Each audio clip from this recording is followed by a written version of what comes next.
My name is Christian Hoffer. I am a journalist and a board member here at CXC. My first love is comics. Actually, even before I really started getting into comics, one of the things that I really loved to read as a child was, fantasy books about animals. Which it's very fortuitous then that I was asked to, moderate this spotlight on, Joe Sutphin, as he is the illustrator of an upcoming graphic novel adaptation of the classic animal fantasy novel Watership Down. So we do have the. Is this the static, or is it going to flip forward? I'm waiting. It's still All right, we'll find out together in the middle of this panel. I failed entirely. So. Oh, it's okay. You didn't fail. You simply were, success challenged. Sorry, that just came off really mean. I apologize. Okay, so anyways, Joe, I guess the first question is, why don't you tell us a little bit about yourself? Yeah, well, I actually live somewhat locally, just outside of Columbus. I wouldn't say retired, but I had a 16-year career in package engineering for Bath and Body Works and Victoria's Secret, and am now making feedback. You want these mics closer to me or farther away? They're good. Just leave them? Okay. I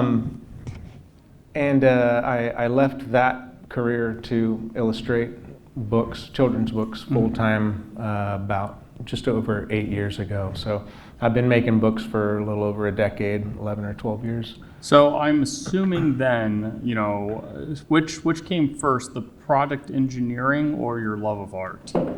Package engineering. I fell into the package engineering. Actually, I was a warehouse worker for a few months at this place, and I got stranded out in a warehouse like on Bush Boulevard where I would see no one all day, and all I would see were like company truck drivers. So to keep myself occupied, I would do like caricatures of them on the boxes and stuff. But I wasn't thinking about that these boxes were then getting shipped to the assembly center. So my warehouse manager came to me one day and said, the owner came and told me, tell the guy who's been drawing on all those boxes that if I see it one more time, he's fired. But it ended up ultimately leading to me getting offered a job because they wanted to start a design department in-house. And he was seeing the quality of art I was doing on the side, and I got pulled in from the warehouse to be a designer. So I am a art school dropout, sorry to say.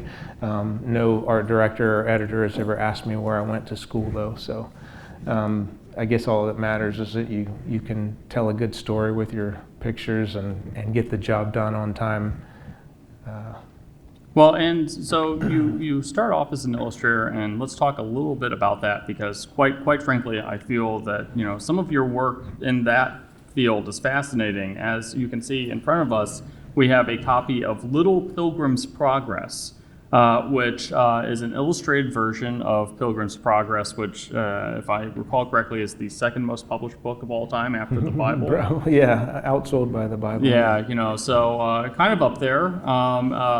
Very, very classic religious work, and you have chosen to depict the characters as little woodland creatures. So can you tell us a little bit about this project? Because when I saw this, I was blown away.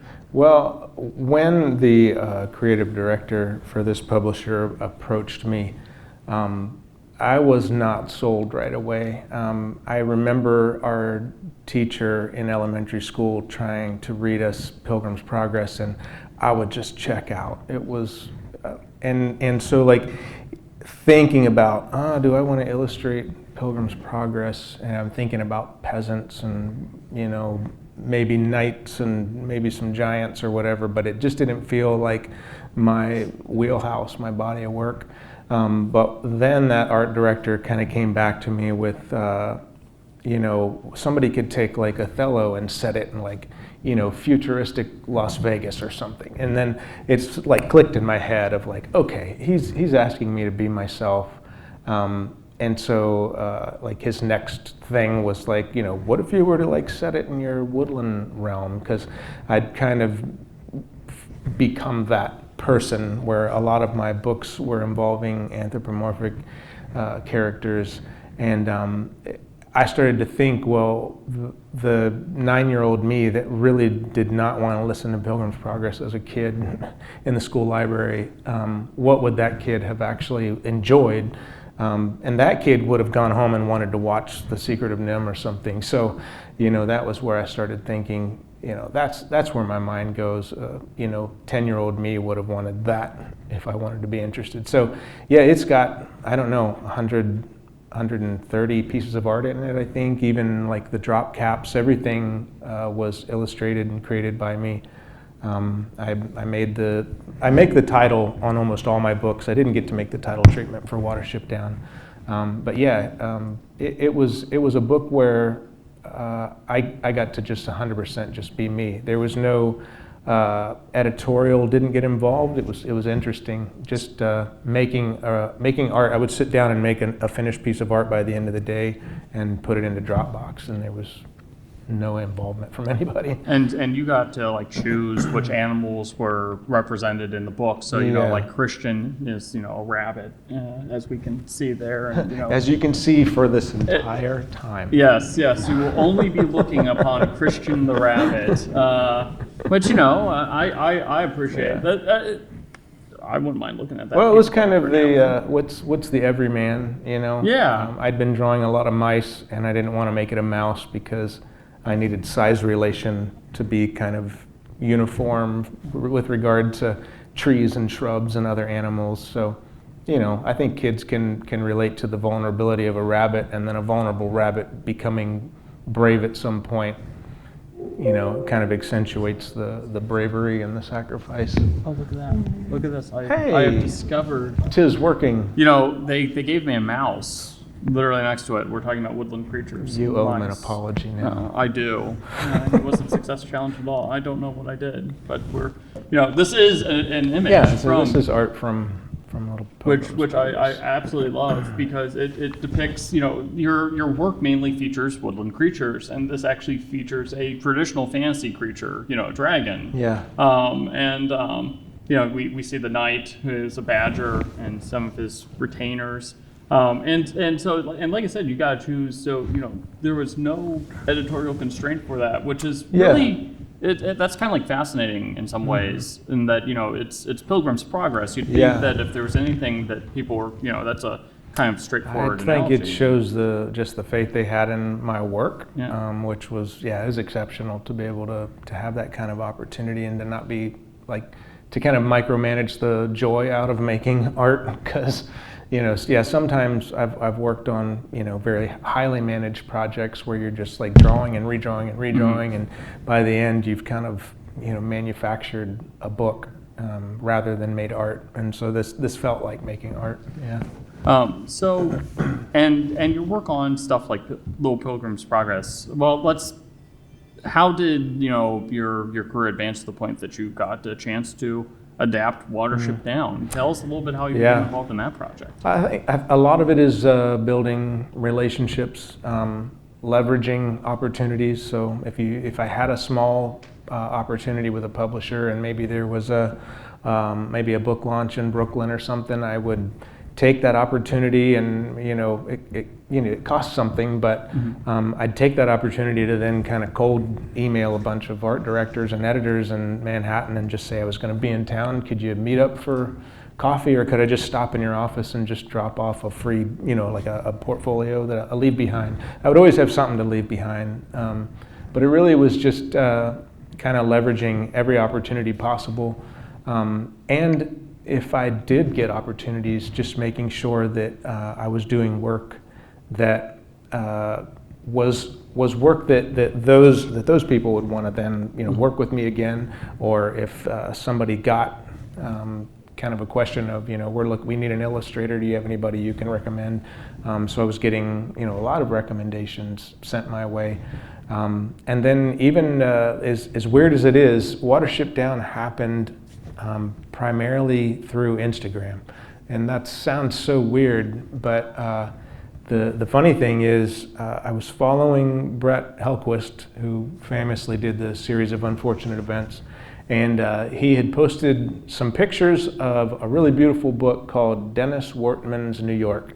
And it's just a coffee table kind of book, and it's just full of Depression era, like pencil or like Conte pencil, like sketches of like Depression era New York.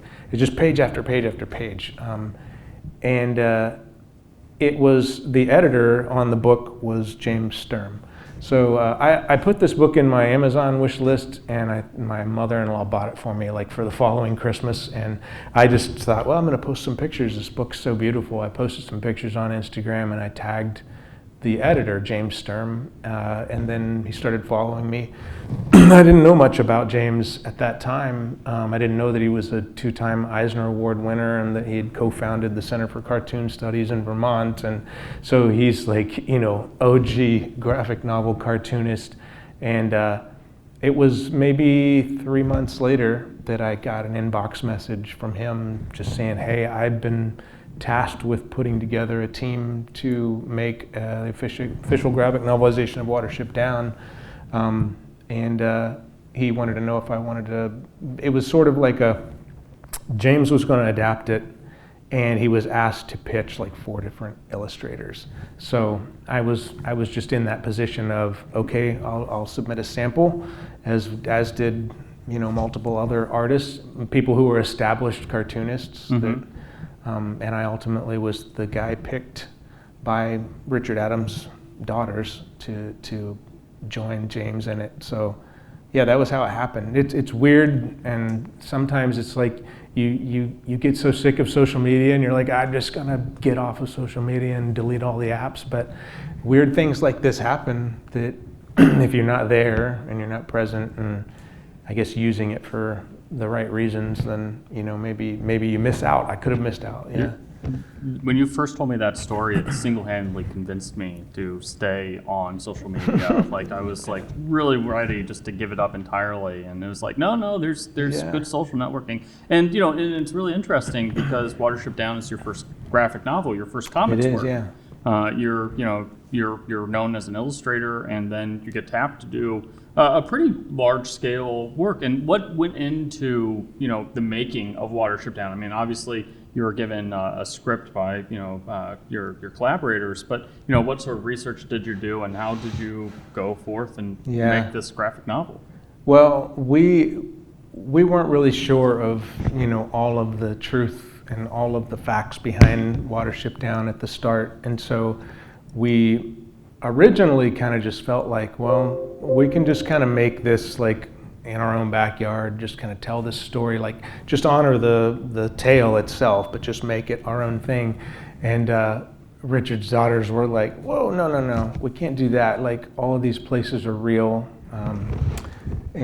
So yeah, Random House and Richard's daughters, who they just kind of go by the Adams estate, they flew James and I to England, and we spent a better part of a week in the rain mostly with the two of them and their agent and an illustrator named Aldo Gali, who was a close friend of Richard's in his final years, and Richard kind of passed on all of the knowledge about Watership Down to Aldo. So Aldo mapped out for us the entire book like linearly, and we visited every real location. So there's almost nothing from the novel that we didn't set foot in those real places. And a lot of those places aren't known by much of the public because people kind of put together their idea of where those places could be. But these were all based on Richard's like childhood memories of places that he walked and played and explored as a kid. So to actually, like, we would go to those areas, and Aldo had a copy of the book, and he would pull out the book and he would read a passage and he would point out, there's that.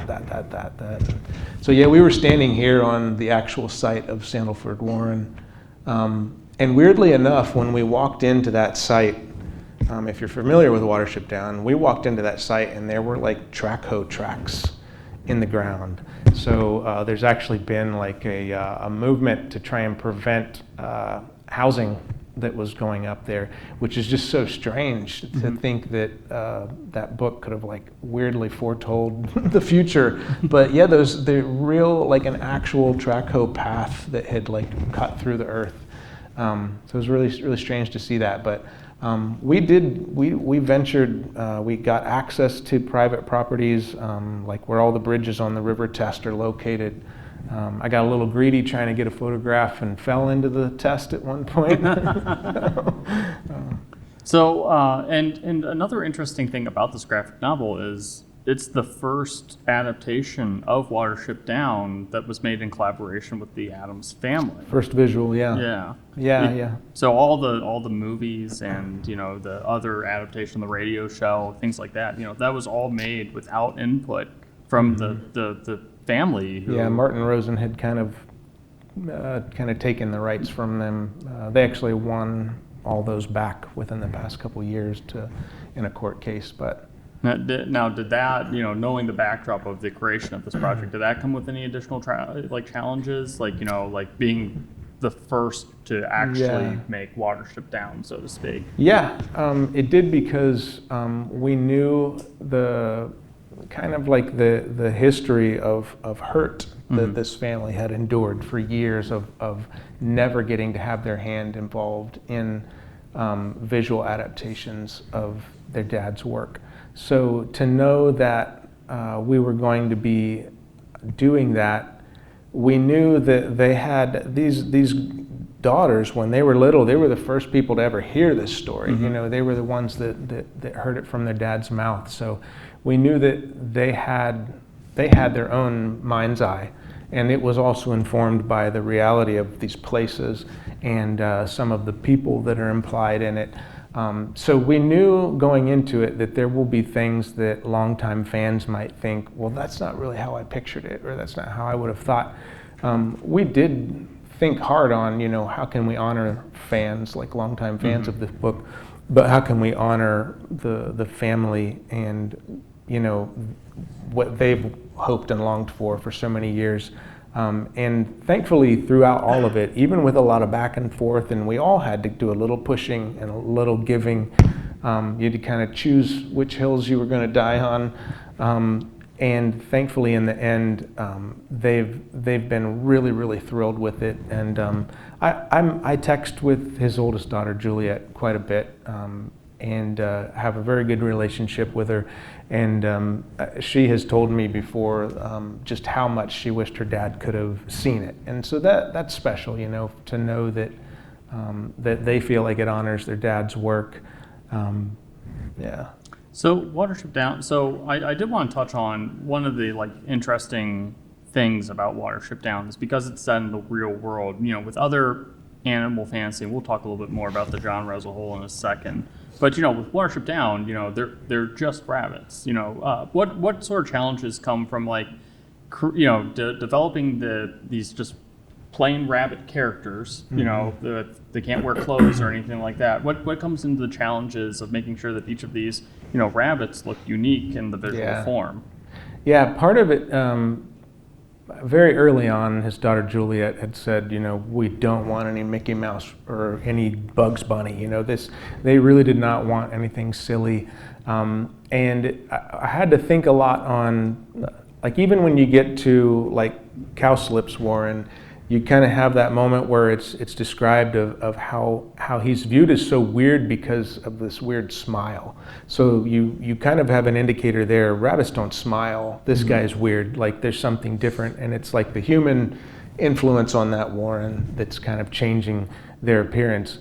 And if you read through Richard's Lapine glossary, the rabbit language, it's all written and created in a form where if you imagine like a rabbit's mouth, and the shape of a rabbit's mouth, sort of a triangular shape with these front teeth sticking down, every word you read, every name you read is something that only a rabbit could say. There aren't like syllables and consonants that rabbits wouldn't use. There aren't like B's and things that you find. There aren't even like really a lot of M's or things. You know, there might be a really crazy name like Thethuthanang, but you can imagine a rabbit being capable to roll that off pretty easily. So I knew that the mouth was not going to be the thing that was emotive, or the thing that, like, if you're around animals a lot, you kind of learn that, like, you can tell they're stressed by their countenance. You can tell they're happy by their countenance. So I had to utilize, what kind of impact was their environment having on them. I had to make some very expressive eyes, and then hopefully those eyes could tell the emotions well. We utilized facial, scarring if needed, or notches in ears, or different types of fur patterns without getting too crazy, because you have to always remember you're going to do 10,000 rabbits by the end of this book, and you don't want to hate yourself by the end. So, and then early on, the plan was not to color the book, but we were kind of pushed that it needed to be colored. So we started to lean on the idea that we knew the color was going to help. But when you go to read it, I have found and heard from readers as well that because it's so heavily visual, and the text is all dialogue, which is being directed at characters, that you're always being prompted and reminded of who's who. And I don't feel like you ever truly get lost. And even if there are scenes where we didn't put a lot into who's who in the scene, you still know who's talking. You still know who's being talked to. So before we kind of move on to like because I do want to talk to you for a couple minutes about fantasy, animal fantasy. But I guess because we haven't gotten the chance to read this, how do you think this book will be received by like the Watership Down fans? Yeah, I think that Watership Down fans who truly love Watership Down as a story, and are not coming to it strictly from I loved the film. If you're coming to it because you love the book, I think that I can't imagine they will not love it. When you make something of this scope, you ultimately have to cut or condense or conflate. Like, there's things you have to do. Every now and then there are rank and file rabbits, Acorn and Speedwell kind of become Acorn. So there are things that you have to do to kind of get by. But I think that there is the fan base that is maybe more directed at the film, who they might not understand certain things as well as the readers would. It heavily honors the story itself. I think it's a very thorough, it is definitely the most thorough and accurate adaptation visually. I think there's sort of a fascination with today's generation with darkness, but it's like a fascination with darkness that has like no resolve. And I don't feel that that's what Watership Down is, but we kind of have this popular societal meme of like, oh, that book traumatized me as a kid. Yeah. That film traumatized me as a kid. And I feel like that's an unfair, and it's a misrepresentation of Watership Down, because sure, there is darkness, but even the darkest darkness in Watership Down only serves to prove that the sun is shining to create that shadow, because everything is purposeful, everything is impactful, every death had a reason, and every death mattered. People like to kind of hone in these days on, what Frith says to El-ahrairah when he is done blessing him, of like, all the world will be your enemy, prince with 1,000 enemies, and when they catch you, they will kill you. And everybody likes to stop there, and they put it on t-shirts and they put it on stickers, but they forget that he's not done talking there. And he says, but first they must catch you. And then he lists all the blessings that he bestowed on him, like digger, listener, runner, prince with the swift warning, which is, the long legs he blessed him with, the cottontail he blessed him with, the long ears he blessed him with, and then he goes on to tell him that if you use these gifts, your people will never be destroyed. So there is darkness and there are warnings, but it's like there's so much hope in it. And I think that I hope that this book changes that narrative of like, oh, that book traumatized me as a kid. More on the lines of like, sure, life has things that traumatize you, but I hope this book could give you like an escape, or give you tools, or give you hope, you know?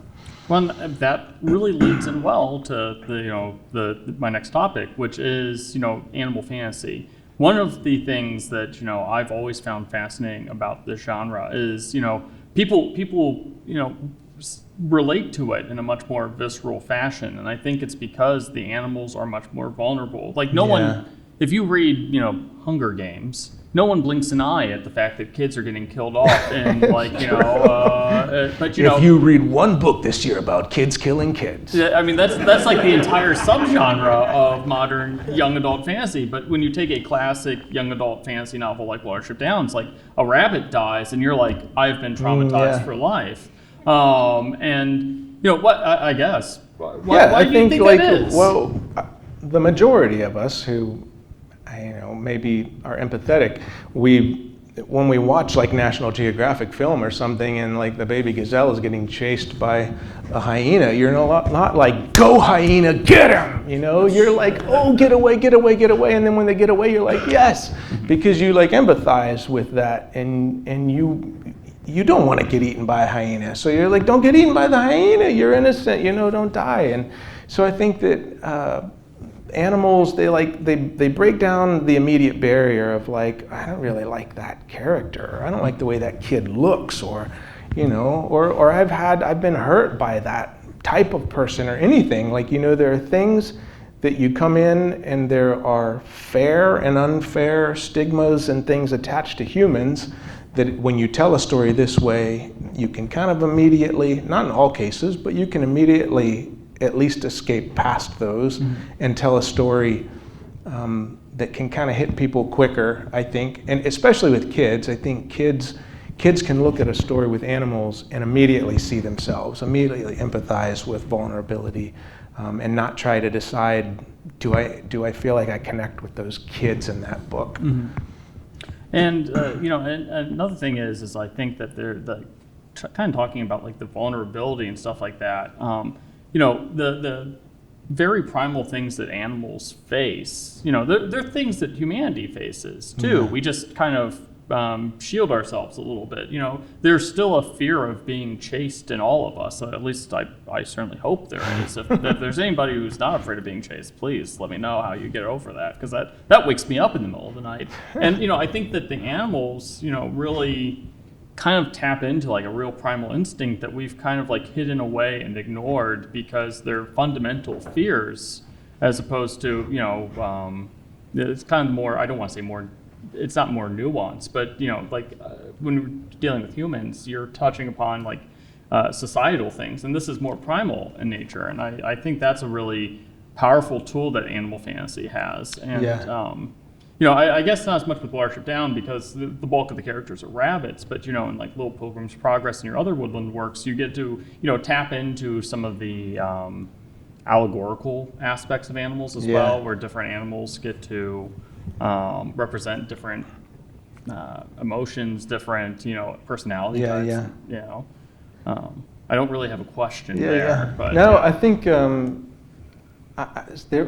was an author I once heard talk about peril and difficulties in his books, and he said that he would never put his characters through things that he wouldn't be willing to go through himself. Mm-hmm. So I've kind of like felt like that's kind of an honorable thing to say, that you wouldn't put your characters through things and expect that your life should never face anything like that. So I feel like even with animal characters, there is a level of like really difficult heroism that happens in something like Watership Down, where they're giving up everything.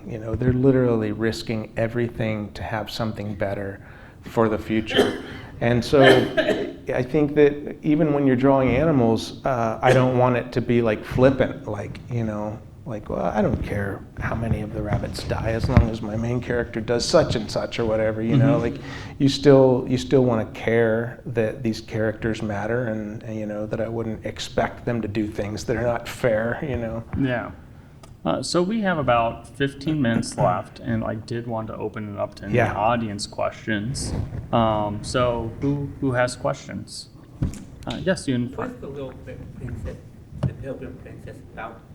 What is it about? Yeah, I never heard Well, of it. yeah, so John Bunyan wrote Pilgrim's Progress, I don't know, 350 years ago, I think. And it's just kind of an allegory that kind of details out the walk and the life of a Christian. So kind of from the moment of salvation through their life. So it's a very allegorical religious work. Every character in it kind of falls into some form of allegory, some form of, metaphor, parallel, or figurative speech thing. It's kind of a challenging thing to figure out how to illustrate it, and to not think too allegorically about it, but more try to allow it to blur into fiction, where I'm not trying to take these very allegorical names and create something that is very figurative, but to make it more of a reality. Yeah, because that book has characters named Or like main characters, talkative, or the main character is literally named Christian. Yeah. He's Christian the Pilgrim. It's like, how much more on the nose can you be Yeah. than that? Yeah. All right. What? Any other questions? Yeah. Oh, I was gonna ask about how you feel about furries. What about the in between? Because you kept talking about how animals in animal fantasy, and how the fully just the animal but with human thoughts and sapience would leave them so vulnerable, and how people can relate to that. But I was wondering how do you feel about the in between of a full animal and a human, the furry? Yeah. Well, I haven't been totally absorbed. I got asked to do a book cover once that involved some. I ended up doing sketches and never got the job, but I still got paid for it. But I think that it's kind of it's interesting, and it really still kind of, it's not exactly anthropomorphic, because you're kind of putting a mask on humanity, but I still think that it's kind of fun.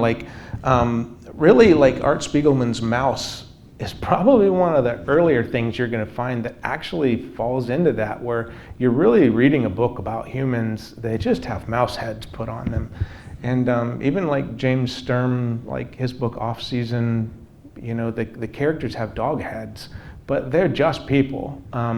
So it really is just another way of kind of breaking down barriers in storytelling, Yeah, so yeah, it's like you said, it's not really one or the other. You're kind of telling the story of humanity, but you're just dispelling our immediate response to human faces, Go ahead. Yeah. So in Watership Down, the original book, when I read it as a kid, I always envisioned, trying to remember the name of the warren, the final. Oh yeah, where at the honeycomb, yeah. That they were more allegory to the USSR, and then the new warren was more of a freedom USA kind of thing. Does that still translate in this current political climate? Yeah, I don't believe it does, but I don't know that it ever truly did translate that way, so much as I think that if your mind is kind of in that headspace when you read something like this, it's very easy to pull those kind of indicators and clues, because I've heard it from various angles. I've heard people of the Jewish lineage saying, "Oh, this has very heavy, Jewish lineage woven into it." I've heard Christians who have said, "Well, I'm seeing some very Christian parallels to things here." I've heard a lot of political and world political stuff. The family themselves have hard lines said, in print that our dad says it's only a book about rabbits. I've at least been able to talk with them and say that, you know, you can't really dictate that. You can't really determine who's going to get what out of your book, or who's going to get what out of anything you say. And that's not always a bad thing, you know, that the audience becomes much broader when you get something out of a book. I don't necessarily want to sit down and read a, whatever it is, 500-page novel about rabbits, but if there's something heavier in it, it makes me want to keep reading, you know. So I think that because we stayed true to the story, if that's where your headspace is at and that's where your memories are, you may still pull that same thing from it. So. Okay, any other questions? Raph. I mean, you've told me about this before, but can you talk about your process of collaboration with James Sturm? Or Yeah. the time Well, yeah, James, he wrote the adaptation, and then he would pass that script along to me, and I just kind of would read it through. And if there were things where I felt like maybe he'd paraphrase something that shouldn't be paraphrased, like, oh, hey, James, this is a really quotable line. We can't paraphrase that. Fans are going to be really up in arms. So, you know, I could kind of call out that kind of stuff, and then maybe tell him, you know, he would thumbnail it, and he would send me some rough thumbnails, and then, you know, I would take those thumbnails and use the arrangements that he built and the flow of that story, and build my panels off of that. And really, there wasn't a lot of editorial until kind of like 0 hour, where people started wanting to actually go through and do some editorial when art was already finished. So some story got edited late, and that caused us to have to go back and redo some stuff. But Did James? What was James's connection to Watership Down? Because I know you obviously. Oh, yeah. Well, he just loved. Okay. He loved it. He'd read it to his kids multiple times when they were younger, and he's just really an enormous fan of the book. So one of the, you know, I have a whole slew of fans that just adore Watership Down, but he is among probably the biggest supporters of Watership Down that I know. Okay. Any other questions? Yes, over there. Is it helpful to hang around rabbits when you're doing something like this? I've recently started babysitting a rabbit, and I find they are more interesting Yeah. than you think. Is that helpful, or do you try to avoid Well, no, it was helpful. We have a lot of them on our property. I honestly had to draw a lot of bad rabbits. I had to get them out because I hadn't been drawing a lot of rabbits. And I actually made friends with a lady who rehabilitates wild rabbits for the Ohio Wildlife Center. And she has rabbit hutches in her backyard, and so I was able to come and observe and help feed, or even bottle feed baby bunnies, and then she would even come and release rabbits that were ready to release out in our field. And so it was good to have a lot of up close. Otherwise, you kind of start drawing what you know, and what I knew at that time was like mice and rats, and so they didn't look like, I look at my old sketches and they just look like kind of weird mice and rats. So it was very important to actually see some real rabbits and understand their anatomy, especially when you're being asked to make real places, because when you start drawing these real environments, then you realize, like, okay, the characters have to match this. Like, I can't just make them look all cartoony or goofy or something. Go ahead. So I'm always fascinated by authors that like have like one book that everybody knows, and then the rest of their literary output is just largely like nobody knows. I had to look up Richard Adams to see what other books he wrote. You got like Anthony Burgess with Clockwork Orange and Joseph Howard with Catch-22. Did you ever talk to the family about like the legacy of this book and how the rest of his work maybe fit into that, or like was he satisfied with this kind of being like his first book being kind of like his greatest hits? Yeah, I think, well, I'm sure everybody kind of suffers from that if you fall into that. I've met multiple authors who, you know, had an early New York Times bestseller and then just felt lost. So I think that they admire his body of work, and there are books of his, like Plague Dogs and Shardik, that they actually really love. And I have a feeling that now that their hand is in all of this, they may try and, make visual adaptations of those things as well. They just know that culturally, especially in England, I decided to take a walk in a pasture one morning in England, and they're public walkways, and I just happened to walk by a guy and say hi, and he heard my accent and asked what I was doing there. The second I said Watership Down, he just lost it. So, that's in England, people name their kids after Watership Down characters, and their streets in their neighborhood are named after Watership Down characters, but here it's not quite the same way. But yeah, when you go over there, it's massive. But yeah, it just happens to be that one thing that people latched onto. He didn't, maybe he didn't write other things that quite had the breadth of character that Watership Down had. A little harder to swallow Plague Dogs for everybody. So. Okay. Any other questions? Yes, go ahead. I'm interested in your techniques. Very soft, very appealing. What materials are you used to? Yeah, I use Strathmore 400 series smooth Bristol. I penciled everything, and then I just used micron pens. And because it was easier on my eyes, I used sepia-colored Prismacolors so that they didn't smudge. I did all my textures, and then I used a sepia-toned acrylic gouache for the washes, and then white pens and white gouache to haze some things, add some atmosphere. And then my wife actually scanned all the pages in for me, and then I came up with how I wanted to paint it in Photoshop, and I painted about maybe 25% of the book, including the cover, and then we had to hire a colorist that I then trained how to basically be me. So, yeah. Okay, we've got time for probably one more question. Okay.